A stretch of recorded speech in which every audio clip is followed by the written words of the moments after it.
días, les saludo de nueva cuenta, su profesor Alejandro Geraldo Castro, con el mismo deseo de siempre, que se encuentren muy bien y todos juntos en la seguridad de sus hogares, con sus respectivas familias y cuidándose mucho. Es un gusto para mí estar de nueva cuenta comunicándome con ustedes en esta ocasión para dar inicio al primer tema que corresponde al último trimestre de este ciclo escolar. Me refiero al tercer trimestre, jóvenes. El tema con el que vamos a trabajar hoy, el tema de análisis del día de hoy, el primer tema de este nuevo bloque del tercer trimestre, se titula Ubicación geográfica de los pueblos indígenas.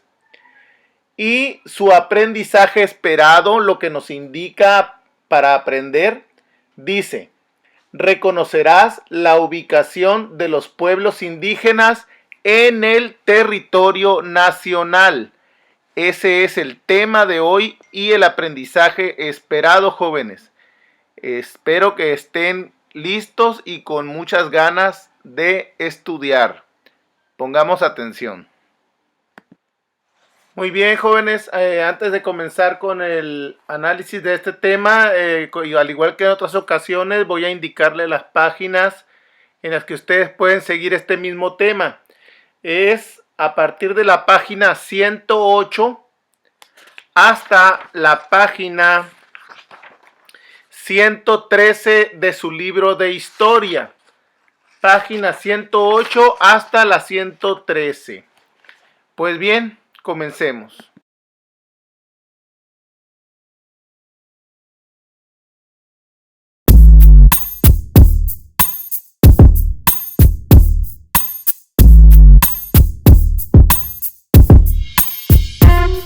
Bien, ¿qué les parece si comenzamos por definir qué son los pueblos indígenas de México?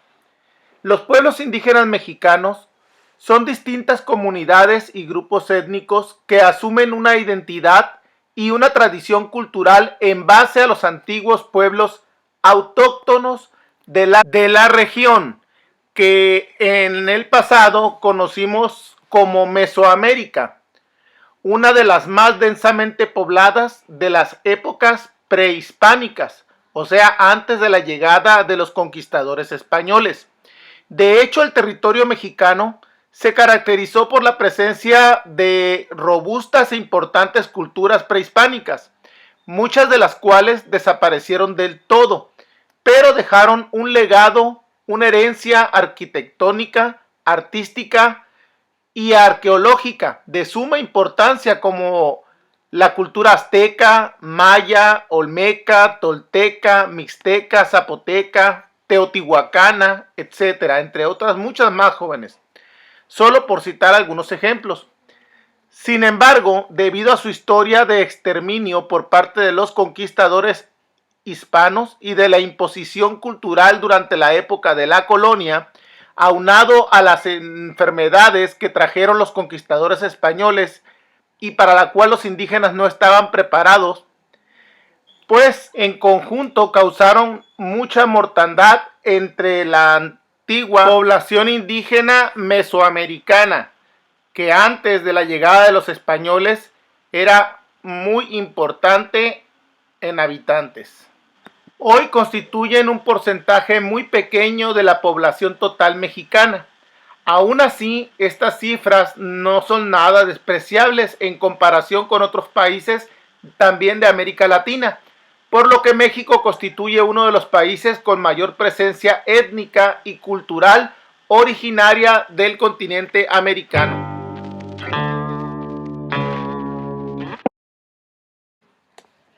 La población indígena en México. La cifra oficial de pobladores indígenas mexicanos, según el Instituto Nacional Indigenista Mexicano, es de 15 millones de personas. Como dijimos antes, una cifra nada despreciable. Si bien representa apenas un poco más del 12% de la población total de todo México, 122.3 millones en total. Estos 15 millones de ciudadanos indígenas se reparten entre 56 grupos étnicos diferentes. Imagínense, jóvenes. La mayoría de los pobladores indígenas mexicanos jóvenes se concentran en la zona de la Sierra Madre del Sur, la península de Yucatán y otras regiones de más difícil acceso, como la Sierra Madre Oriental y la Sierra Madre Occidental, junto con zonas aledañas, sus zonas aledañas, y a pesar de esto, sin embargo, existe una presencia nativa en los 4 puntos cardinales de la nación mexicana. Los estados con mayor presencia indígena son Oaxaca y Yucatán.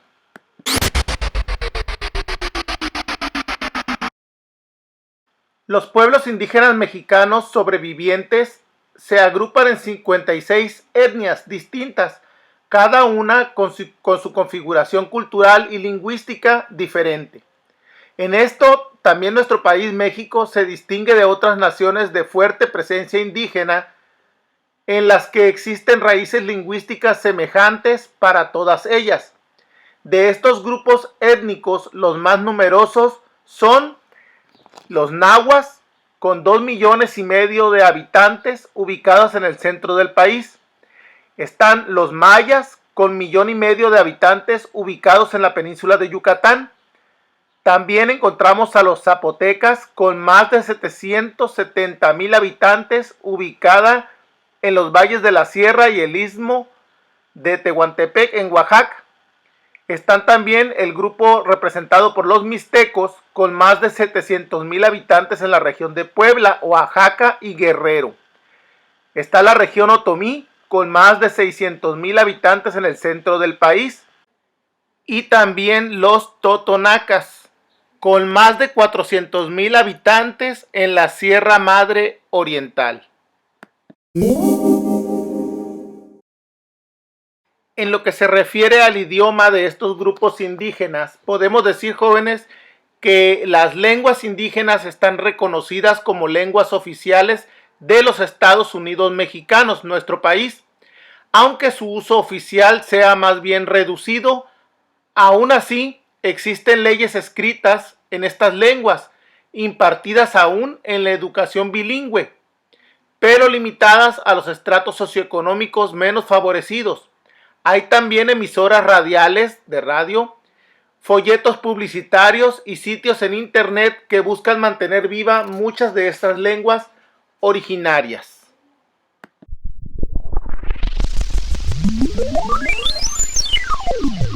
Fíjense, jóvenes, qué curioso. Hablando de la religión de estos grupos indígenas que habitan nuestro país, al contrario de lo que pudiera pensarse, el pensamiento religioso, el credo imperante en los pueblos aborígenes es el cristianismo católico. Fíjense, podríamos creer muchas veces que adoran dioses de su pasado, pertenecientes al pasado mesoamericano en México, pero no. Si bien perduran también fragmentos de las antiguas religiones del pasado en las culturas, por ejemplo, maya y azteca, sumamente distintas a la tradición cosmológica proveniente de Europa. Cosmológica quiere decir la forma o visión que tiene uno de su entorno. Eso quiere decir la cosmovisión, como entendemos nosotros nuestro mundo, nuestro alrededor, incluso las cosas que están fuera de nuestra comprensión. A eso le llamamos misión cosmológica. Fíjense, los indígenas tienen más tendencia a la religión católica y a la visión europea de lo que es el mundo, digamos, el mundo religioso, que la propia religiones que ellos tenían en el pasado.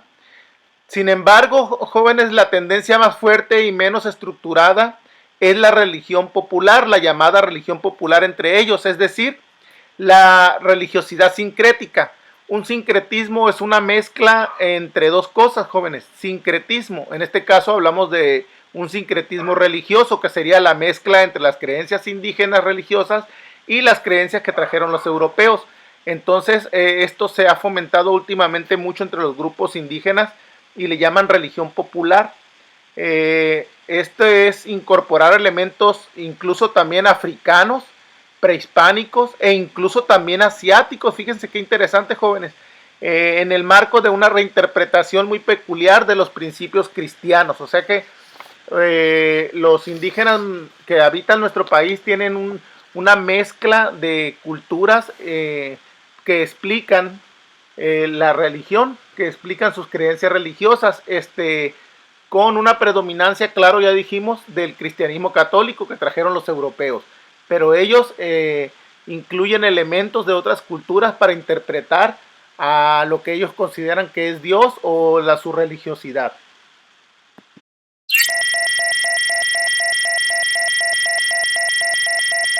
Bien, jóvenes, ya para concluir, no podríamos dejar de lado ni olvidar a otra minoría étnica que también existe en nuestro país. Nos referimos a los afrodescendientes y su influencia. Recordemos que México en el pasado también fue el hogar de miles de seres humanos que fueron traídos a la fuerza al continente americano desde África, la gente de raza negra. Ellos sobre todo habitan la zona de Guerrero, Oaxaca y Veracruz, y aunque es una minoría, también es muy importante por el aporte cultural y la importancia de lo que han sido estas personas para la transformación de nuestro país y que sea también un país multicultural. En general, la población afromexicana, así se denomina, o afrodescendiente o negra, de origen negro, de raza negra, no se le considera como un pueblo indígena, porque no habla una lengua antigua y su presencia se dio con la llegada de los españoles, como ya indicamos. Sin embargo, debe ser reconocida como un grupo, pues tiene su propia identidad, origen, derechos y necesidades particulares. Hasta hace poco tiempo, jóvenes, se negaba su existencia porque no se sabía con exactitud cuántos afrodescendientes existían en México.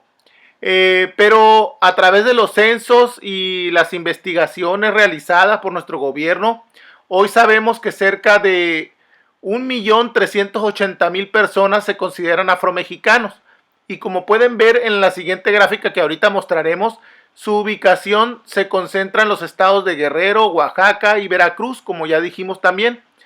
Es importante reconocer a esta población porque de ellos tenemos, como ya dijimos, un importante aporte a nuestra cultura. Incluso grandes personajes de nuestra independencia tienen un origen afromexicano, como el cura José María Morelos y Pavón y Vicente Guerrero, que incluso llegó a ser presidente de México, o Gaspar Yanga, uno de los líderes de la libertad de este pueblo afrodescendiente en la zona de Guerrero, Veracruz y Oaxaca.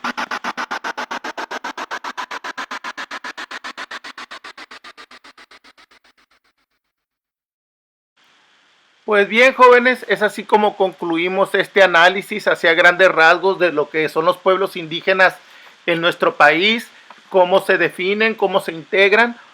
Ya lo estuvimos viendo. Ahora veamos acerca de las actividades de reforzamiento que hay que realizar para cumplir con este tema. Pongan mucha atención.